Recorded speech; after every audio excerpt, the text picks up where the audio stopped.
अस्सलाम वालेकुम, मैं हूँ अनीला और इस वक्त आप मौजूद हैं मेरे यूट्यूब चैनल अनीलाज़ नॉवल पर। कैसे हैं आप सब? उम्मीद करती हूँ खैरियत से होंगे और अपना बहुत ज़्यादा ख़्याल रख रहे होंगे। तो जनाब, आज मैं हाज़िर हूँ इरकाब जुर्म के किस्त नंबर 83 के साथ। तो जल्दी-जल्दी सब्सक्राइब कर लें मेरे चैनल को और बेल आइकन के बटन को लाज़मी प्रेस करें ताकि मेरी हर आने वाली वीडियो आपको बर वक़्त मिल सके। नॉवल आप लोगों को कैसी लगती है? अपनी राय का इज़हार कमेंट सेक्शन में ज़रूर दिया करें। मुझे बताया करें, इससे मुझे मोटिवेशन मिलती है। तो प्लीज़ मुझे मोटिवेट करना आप लोगों का काम है, क्योंकि यही आप लोगों का प्यार है। मुझे आप लोगों का प्यार चाहिए, तो प्लीज़ मुझे बहुत ज़्यादा प्यार दें, इतना प्यार दें, इतना प्यार दें कि प्यार से मैं मोटी हो जाऊँ। तो ज़्यादा टाइम ज़ाया किए बगैर चलते हैं नॉवल की तरफ। शिहान के एडवोकेट दोस्त ने पूरी महारत और खामोशी से उनके इनखला का इंतज़ाम मुकम्मल कर दिया था। हर चीज़ एक महफूज़ और खुफ़िया रास्ते से तय की गई थी। एयरपोर्ट पर गैर ज़रूरी सवालात से बचाव, दस्तावेज़ की मुकम्मल तैयारी और एक ऐसा सफ़र जिसमें पीछा करने वालों के लिए उनका सुराग लगाना तक़रीबन नामुमकिन था। रख्शी इस तमाम वक़्त ख़ामोश रही, जैसे अब अल्फ़ाज़ उसके अंदर कहीं गुम हो चुके थे।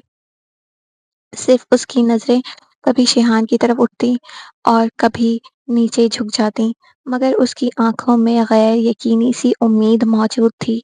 शिहान मुसलसल उसके करीब रहा, हर लम्हा उसकी हर कैफ़ियत पर नज़र रखता, जैसे अब उसकी ज़िम्मेदारी सिर्फ़ उसे वहाँ से निकालना नहीं बल्कि उसे दोबारा ज़िंदगी की तरफ लाना भी हो। तवील और खामोश सफ़र के बाद आखिरकार जहाज़ पाकिस्तान की फ़िज़ाओं में दाख़िल हुआ। बादलों के उस पार जब ज़मीन का मंज़र वाज़ेह होने लगा तो रख्शी के चेहरे पर पहली बार एक हल्की-सी जंबिश आई। हम अपने वतन पहुँच गए हैं, शिहान ने आहिस्ता से कहा। जैसे ही जहाज़ लैंड हुआ, दोनों बाहर आए। पाकिस्तान की गर्म मगर मानूस हवा ने जैसे उन्हें एक लम्हे के लिए माज़ी और हाल के दरमियान ला खड़ा किया। एयरपोर्ट के दरवाज़े से बाहर निकलते ही रख्शी के कदम ज़रा लड़खड़ाए, मगर शिहान ने फ़ौरन उसका हाथ थाम लिया। गिरने नहीं दूँगा, उसने मुख्तसर मगर मज़बूत लहजे में कहा। रख्शी ने उसकी तरफ देखा और इस नज़र में बरसों की थकन के साथ-साथ एक नया एहसास भी था, जैसे अब सफ़र ख़त्म नहीं हुआ, बल्कि एक असल कहानी अभी शुरू होने वाली है। शिहान रख्शी को सीधा अपनी दादी के घर ले आया, क्योंकि वो जानता था इस वक़्त रख्शी को उसके घर ले जाना किसी तौर मुनासिब नहीं। वो पुराना मगर पुरसुकून सा घर था, जहाँ हर दीवार जैसे सुकून की गवाही देती थी। रख्शी चंद लम्हे दरवाजे पर ही खड़ी रही, जैसे उसे यकीन ना आ रहा हो कि अब वो वाकई किसी महफूज जगह पर है। शिहान ने आहिस्ता से कहा, ये मेरे दादा जान का घर है। वो अब इस दुनिया में नहीं है। दादी जान यहाँ रहती हैं। तुम यहाँ महफूज हो। अंदर आकर दोनों ने कुछ देर आराम किया। सफ़र की थकन चेहरे पर वाज़ेह थी। रख़ी खामोशी से एक कमरे में बैठ गई। आँखें मुसलसल एक ही नुक्ते पर जमी हुई थी, जैसे उसका ज़हन अभी भी किसी और ही दुनिया में क़ैद हो। कुछ देर बाद शिहान ने उसे आवाज़ दी, रख़ी, दादी से मिल लो। रख़ी ने हल्के से सर हिलाया और बाहर आ गई। दादी सहन में बैठी थीं। जैसे ही उन्होंने रख़ी को देखा, उनके चेहरे पर नरमी आ गई। शिहान ने करीब आकर कहा, दादी जान, ये रख़ी है। दादी ने शफ़क़त से उसकी तरफ देखा। आओ बेटा, उनकी आवाज़ में अपनाइयत थी। रख़ी ने झिझकते हुए सलाम किया, मगर उसकी आँखें अब भी ज़मीन से नहीं उठ रही थीं। दादी ने उसके सर पर हाथ रखा तो रख़ी के जिस्म में हल्की सी लर्ज़िश दौड़ गई, जैसे बरसों बाद किसी ने उसे छूकर एहसास दिलाया हो कि वो अकेली नहीं है।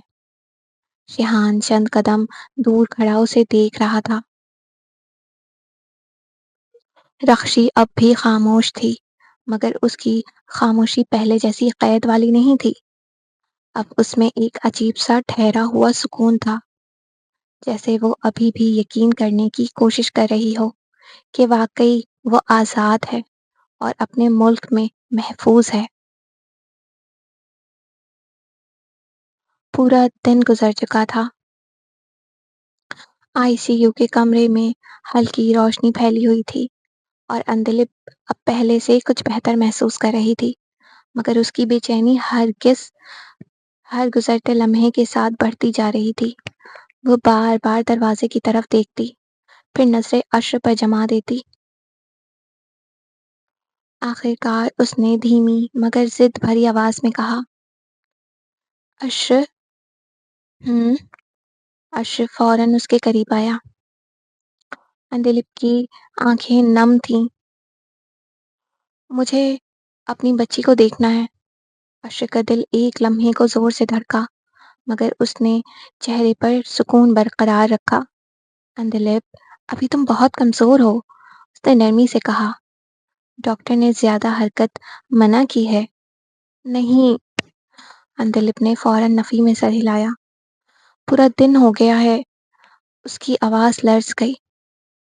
एक माँ अपने बच्चे को देखे बगैर कैसे सुकून से रह सकती है? अर्श खामोश हो गया। अंधलिप ने बेताबी से उसका हाथ पकड़ लिया। प्लीज़ अर्श, बस एक बार। उसकी आंखों में अजीब सी तड़प थी। मुझे उसे अपनी बाहों में लेना है। मैं उसका चेहरा देखना चाहती हूँ। अशर ने नजरें चुरा ली, गोया उसके दिल पर जैसे किसी ने बोझ रख दिया हो। मगर अंधलिप अब जिद पर उतर आई थी। तुम सब मुझसे कुछ छुपा रहे हो ना? उसकी आवाज कमजोर होने के बावजूद बेहद हसास थी। मेरा दिल बहुत घबरा रहा है। अशर फौरन उसके करीब झुका। ऐसी कोई बात नहीं है, उसने नरमी से कहा। बस डॉक्टर्स अभी हमारी बच्ची को ऑब्जर्वेशन में रखे हुए हैं। तो मुझे वहां ले चलो, अंधलिप ने फौरन कहा। की आंखों से आंसू बहने लगे। मैं माँ हूँ उसकी, मुझे उसके पास जाना है। अगर मैंने उसे नहीं देखा तो मुझे कुछ हो जाएगा। आशा ने बेख्तियार उसके आंसू साफ किए। तुम्हें कुछ नहीं होगा, उसने आहिस्ता से कहा, और हमारे बच्चे को भी कुछ नहीं होगा। मगर ये कहते हुए उसकी अपनी आवाज भी साथ छोड़ने लगी थी। शाम का वक्त था। हल्की हल्की सुनहरी रोशनी पूरे लॉन में फैली हुई थी और हवा में एक अजीब सा सुकून था। शिहान और रक्शी दोनों सहन में रखी दो सादा सी कुर्सियों पर बैठे थे। दरमियान में खामोशी थी, मगर ये खामोशी अब पहले जैसी भारी नहीं थी। रक्शी सर उठाए आसमान को देख रही थी, जैसे बरसों बाद वो खुली फिजा को महसूस कर रही हो।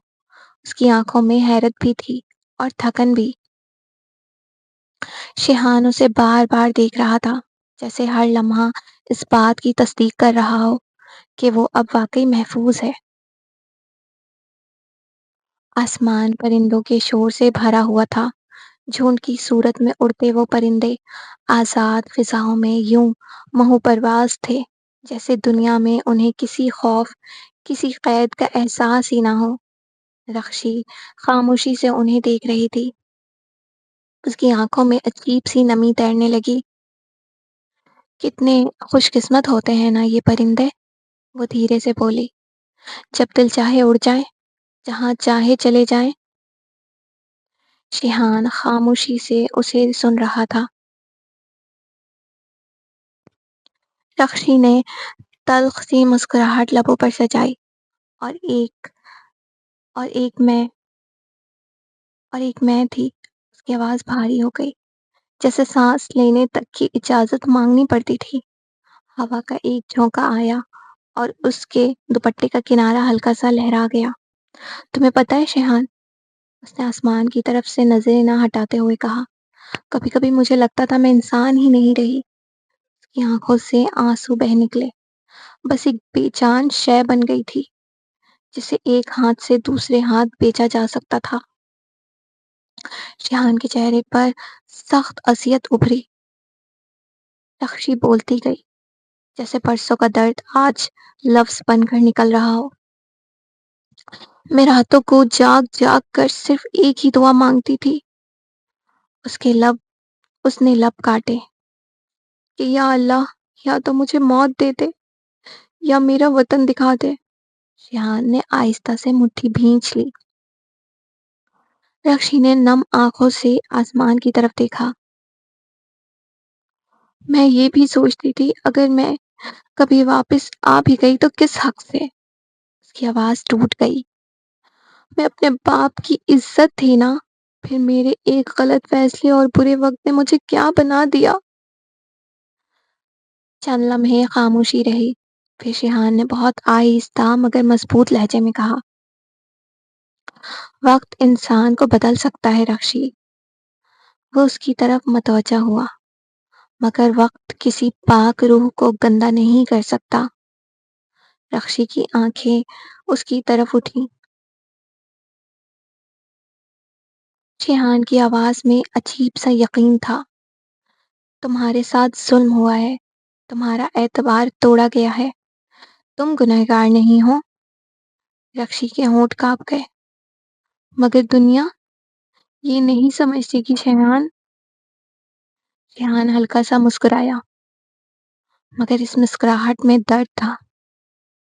دنیا نے آج تک کس کو سمجھا ہے؟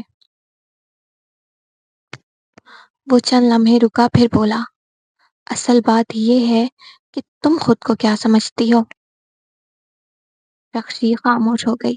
آسمان میں اڑتے پرندے اب بھی آزاد تھے۔ وہ خاموش ہو گئی، مگر شاید اس لمحے رخشی کے دل میں بھی ایک چھوٹی سی امید نے کرن کی روشنی پھیلانا شروع کیے تھے۔ کچھ دیر بعد دوبارہ رخشی کی آواز اس خاموشی کو توڑتی ہے، میری امی اور پاپا؟ اس نے آہستہ سے پوچھا، اور میری بہنیں؟ ریحان نے اس کی طرف دیکھا، پھر نرمی سے کہا، سب خیریت سے ہیں۔ وہ لمحہ بھر رکا۔ سب بہنوں کی شادیاں ہو چکی ہیں۔ یہ سن کر رخشی کے چہرے پر ہلکی سی مسکراہٹ آ گئی۔ سچ؟ اس کی آواز میں پہلی بار خوشی جھلکی۔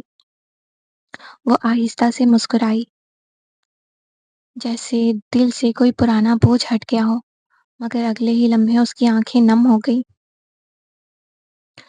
وہ نظریں جھکا کر آہستہ سے بولی، لیکن میں اب کبھی بھی ان کا سامنا نہیں کر سکتی۔ اس کی آواز ٹوٹ گئی۔ میں نے بہت غلط کیا تھا، وہ کبھی مجھے معاف نہیں کریں گے ریحان۔ ریحان نے فوراً اس کی طرف دیکھا۔ رخشی، اس نے نرمی سے کہا، تم نے کچھ غلط نہیں کیا۔ رخشی نے آنسوؤں سے بھری آنکھیں اٹھائیں۔ مگر میں واپس کیسے جاؤں گی؟ اس کی آواز میں درد تھا۔ میں ان کی بیٹی تھی، مگر اب وہ جملہ مکمل نہ کر سکی۔ ریحان سمجھ گیا تھا، رخشی کا خوف اتنی آسانی سے نکلنے والا نہیں ہے۔ اس نے کرسی سے تھوڑا آگے ہو کر کہا، تم وہی ہو۔ اس کی آواز پرسکون مگر مضبوط تھی۔ صرف وقت نے تم سے کچھ لمحے چھین لیے ہیں، تمہاری حقیقت نہیں۔ لان میں ہوا آہستہ سے چلنے لگی۔ رخشی خاموش ہو گئی، مگر اس کی آنکھوں میں آنسو اب بھی ٹھہرے ہوئے تھے۔ ریحان اسے دیکھتا رہا، جیسے وہ جانتا ہو کہ کچھ زخم ایسے ہوتے ہیں جنہیں صرف وقت نہیں بلکہ ساتھ دینے والے لوگ ہی بھر سکتے ہیں۔ آج کے ایپیسوڈ کا اختتام ہوا۔ آپ لوگوں کو ایپیسوڈ کیسی لگی؟ اپنی رائے کا اظہار کامنٹ سیکشن میں ضرور دیجیے گا، مجھے بتائیے گا، تاکہ میں ویٹ کروں گی آپ لوگوں کے پیارے پیارے کامنٹ کا، ٹھیک ہے؟ اور آپ لوگوں نے اپنا بہت زیادہ خیال رکھنا ہے، اور میرے چینل اور ویڈیو کے لنکس کو اپنے دوستوں اور پیاروں میں شیئر کرنا نہ بھولیں۔ مجھے آپ لوگوں کی سپورٹ کی ضرورت ہے، ویوز کو بڑھائیں، اور مطلب مجھے بتائیں کہ نئے ناول کا جو ہے نا وہ میں نے شیئر کیا ہے، تو آپ لوگوں کو کیسا لگ رہا ہے؟ پرواز کا کس کس کو انتظار ہے یہ بھی مجھے بتائیں، ٹھیک ہے؟ تو اپنا خیال رکھیے گا، ملتے ہیں نئے ایپیسوڈ کے ساتھ۔ اللہ حافظ۔